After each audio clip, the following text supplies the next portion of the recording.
యేసుక్రీస్తు పరిశుద్ధ నామంలో మీ అందరికీ నా వందనములు.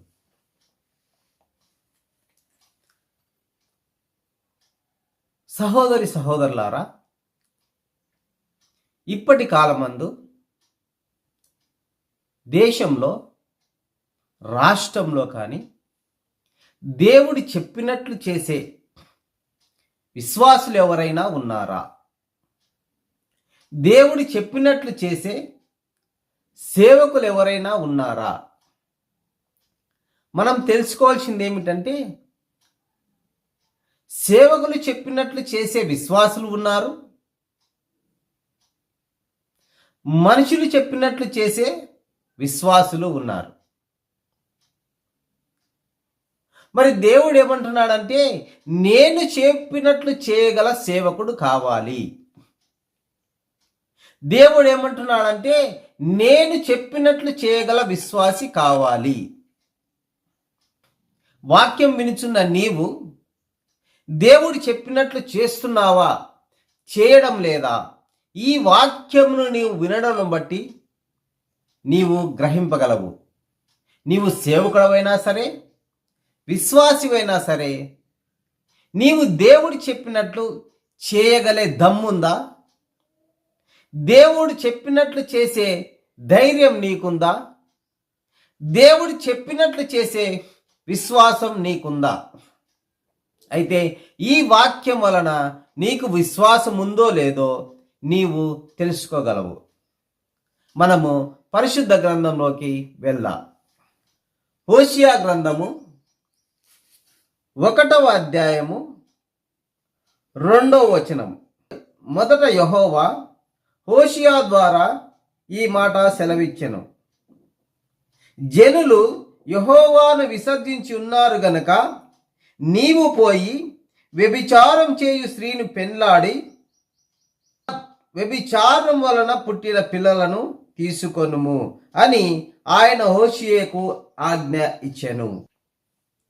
సహోదర సహోదరి, దేవుడు అంటున్నాడు, వ్యభిచారం చేయి స్త్రీని నీవు పెళ్లి చేసుకో. వ్యభిచారం చేయి స్త్రీని నీవు వివాహం చేసుకోమని హోషేతు అంటున్నాడు.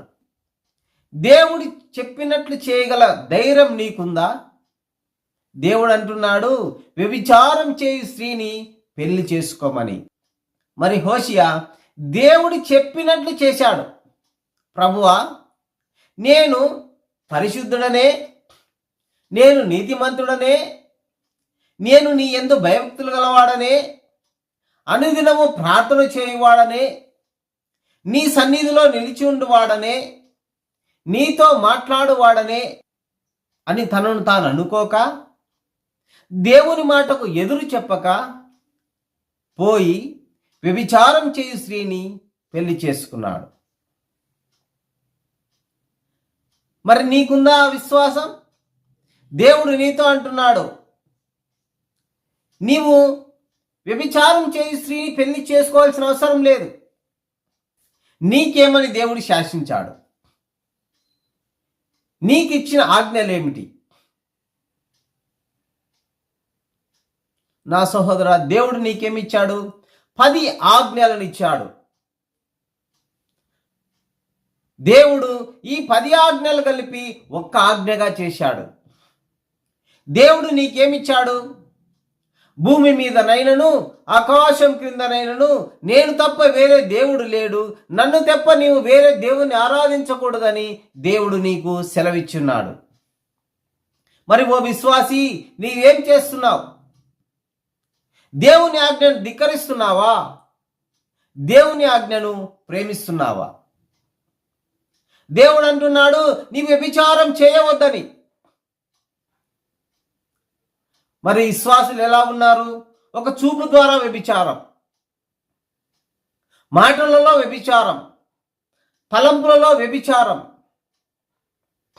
నడకలో వ్యభిచారం, అలంకరణలో వ్యభిచారం. ఓ పురుషుడా, ఓ విశ్వాసి, నీవు ఎలా ఉన్నావు? నీ చూపుల్లో వ్యభిచారం లేదా?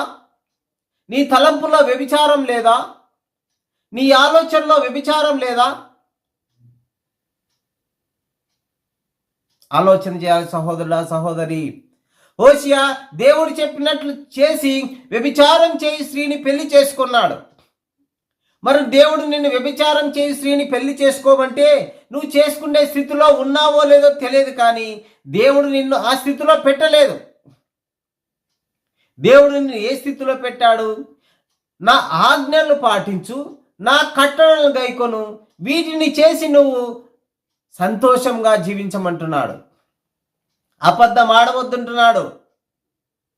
మరి నీవు అబద్ధం ఆడటం లేదా? నరహత్య చేయవద్దంటున్నాడు. వ్యభిచారం చేయవద్దంటున్నాడు. దొంగతనం చేయవద్దంటున్నాడు. మరి నీవు చేయడం లేదా? పై అధికారికి ద్రోహం చేయొద్దంటున్నాడు. మరి నీవు పై అధికారికి ద్రోహం చేయడం లేదా? నీకంటే తక్కువ వారిని తృణీకరించుచున్నావు. మరి దేవుడు తృణీకరించమన్నాడా? నీవు మోసం చేయొద్దంటున్నాడు. మరి నీవు మోసం చేయిస్తున్నావా? ఓ సహోదరుడా, ఓ క్రైస్తవుడా, ఆలోచన చేయండి.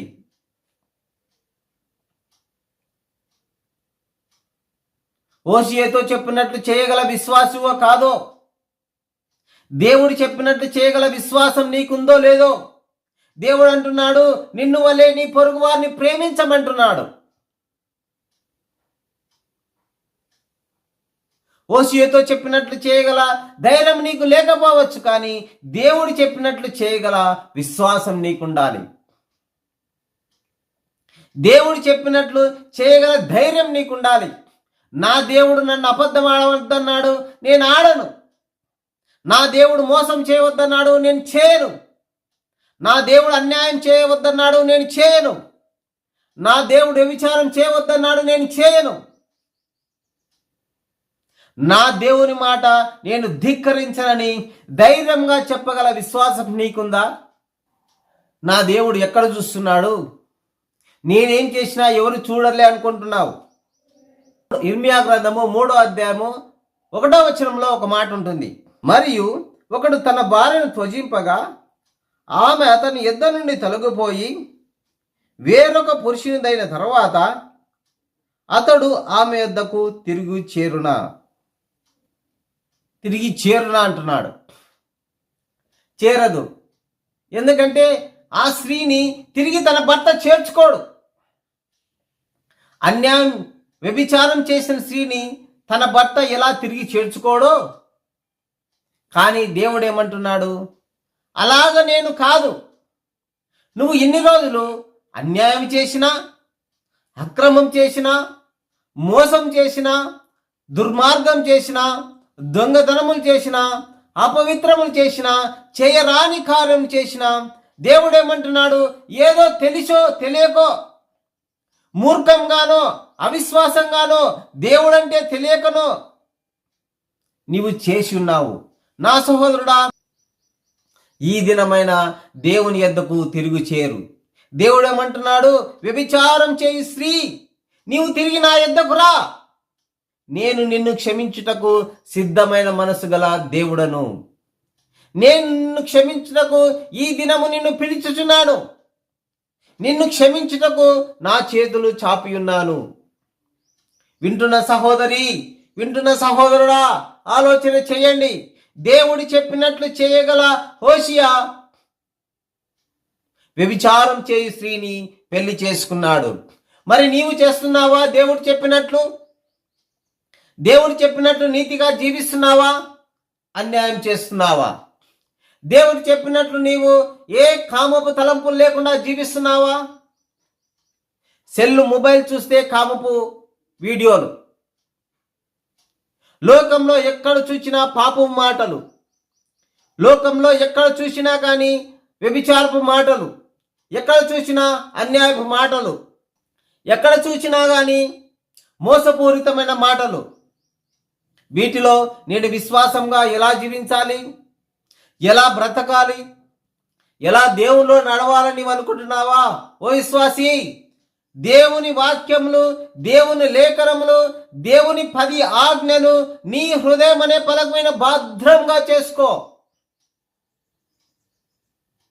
వీటిని నీ హృదయంగా భద్రం చేసుకునేలా నిశ్చయంగా నీవు కూర్చున్న స్థలములో, నీవు లేచిన స్థలములో, నీవు నడుచు స్థలములో, నీవు పరుండు స్థలములో దేవుని వాక్యము నిత్యము నిన్ను హెచ్చరిస్తుంది.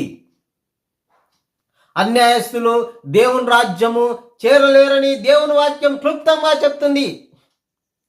జారులైనను, వ్యభిచారులైనను, దొంగలైనను, అబద్ధికులైనను, దోచుకొని వారైనను ఇలాంటి వారు దేవుని రాజ్యానికి వారసులు కాలేరని దేవుని వాక్యము స్పష్టంగా చెప్తుంది. ఓ పరిచర్య చేయవాళ్ళారా, దేవునితో నమ్మకంగా ఉండడానికి ప్రయత్నించండి. దేవునితో నమ్మకంగా ఉండడానికి మెండుగా దీవెనలు కలుగుతాయని దేవుడు సెలవిస్తున్నాడు. ఈ లోకంలో ఎంతకాలం బ్రతుకుతావో నీకు తెలియదు. దేవుని మాటలు వినడం నేర్చుకో. దేవుని మాటలు వినడం అంటే అనాది కాలం నుండి వస్తున్న మాటలే కదా, మా పెద్దలు చెప్పిన మాటలే కదా, ఎన్నో రోజుల నుంచి వింటున్న మాటలే కదా అని నీవు నిర్లక్ష్యం చేస్తున్నావేమో. దేవుడు అంటున్నాడు, ఎన్నిసార్లు గద్దించినను విననివాడు హఠాత్తుగా నాశనమవుతాడు. భూమి మీద నుండి వాని పేరు కొట్టివేయబడుతుంది. సంతోషంగాను, సమాధానంగాను, ఆనందంగాను జీవించాలనుకుంటున్నావా? అయితే దేవుడు చెప్పినట్లు చేయడం నేర్చుకో.